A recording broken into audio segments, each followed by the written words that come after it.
भारतीय रेल्वेतील स्वच्छतेचा मुद्दा पुन्हा एकदा ऐरणीवर आलेला आहे। रेल्वेतल्या पॅन्ट्री कारमध्ये उंदरांचा धुमाकूळ सुरू असल्याचा एक व्हिडिओ सध्या व्हायरल झालाय। पीठ खातानाचा व्हिडिओ हा व्हायरल झालाय, त्यामुळे इथल्या सगळ्या स्वच्छतेवर एकूणच प्रश्नचिन्ह आता उपस्थित केलं गेलेलं आहे। भारतीय रेल्वेतल्या कोल्हापूरमध्ये वाहतूकदार संघटनेच्या वतीनं चक्का जाम आंदोलन करण्यात आलं आणि या दरम्यान दाभोळकर कॉर्नरवर पोलीस आणि आंदोलकांमध्ये झटापट देखील झाली। या सगळ्या प्रकारानंतर मध्यवर्ती बसस्थानक परिसरातली वाहतूक काही काळ ठप्प पडलेली होती। आंदोलन करणाऱ्या काही आंदोलकांना पोलिसांनी ताब्यातही घेतलंय। या सगळ्याचा आढावा आमचे कोल्हापूरचे प्रतिनिधी सुनील काटकर यांनी घेतलाय, आपण पाहूया। तुम्ही ते कार्ड काढण्यासाठी एसटीची जी सवलत काय ते झाले, काय परिस्थिती आहे? माझे नाव बापू यशवंत परब, गाव कालेली। मी काल आलो, काल ऑफिस बंद, आज आलो, आज ऑफिस बंद। आम्ही करायचं काय? आमची जेवणाची सोय करा सर्व अधिकाऱ्यांनी, नाही तर आमची कार्डाची सोय करा वेळेत, एवढी माझी विनंती आहे। पुढे कोण बोलणार आहे ते? पैसा खर्च हुआ, इसकी जिम्मेवारी राहुल गांधी जी ने ली है, लेनी पड़ेगी। आप जो कहते थे कि एचएम हाउस में आए तो हाउस में आने को तैयार भाग गए, तो इस प्रकार के हाउस के बाहर नौटंकी करके कोई मैसेजिंग इस देश की जनता को नहीं होता है।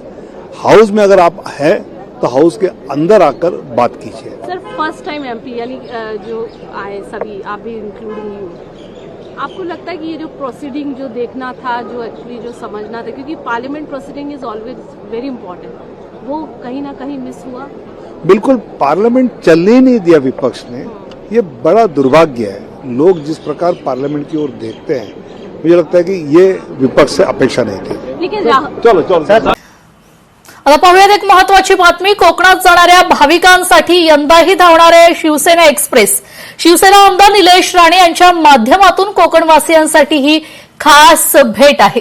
भाविकांना शिवसेना एक्सप्रेसमधून आता मोफत प्रवास करता येणार आहे। 12 सप्टेंबरला दादर ते कुडाळपर्यंत शिवसेना एक्सप्रेस धावणार आहे। तर आमदार निलेश राणे यांनी ही घोषणा केली आहे। कोकणवासियांसाठी यंदाही शिवसेना एक्सप्रेस धावणार आहे। आमदार निलेश राणे यांच्या माध्यमातून कोकणवासियांसाठी गणेशोत्सवानिमित्त ही खास भेट असणार आहे। 12 सप्टेंबरला दादर ते कुडाळपर्यंत शिवसेना एक्सप्रेस धावणार असल्याची घोषणा निलेश राणे यांनी दिली आहे। तर शिवसेना एक्सप्रेसमधून भाविकांना आता मोफत प्रवास करता येणार आहे।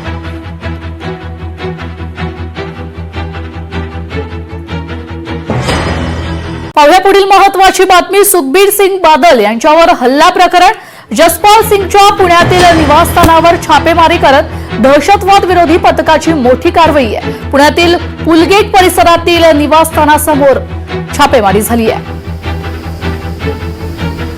पुण्यातील पुलगेट परिसरातील निवासस्थानावर छापेमारी झालेली आहे।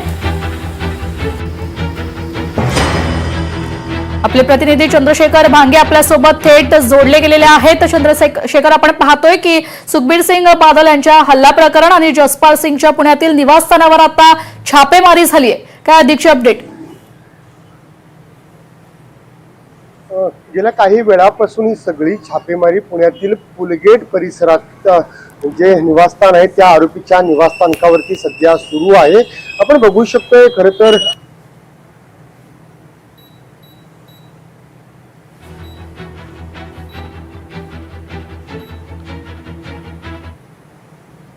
world, and it is connecting many states and continents, and today India has become world's 4th biggest economy, and I'm sure that उद्या ओबीसी समाजाची महत्वाची बैठक पार पडणार आहे। ओबीसींची भूमिका जाणून घेण्यासाठी या बैठकीचं आयोजन करण्यात आलंय।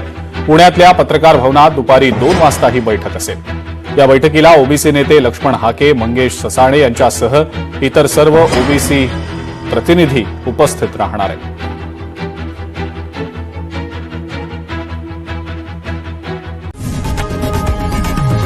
लोकशाही मराठी ऐका, पहा, जागरूक रहा.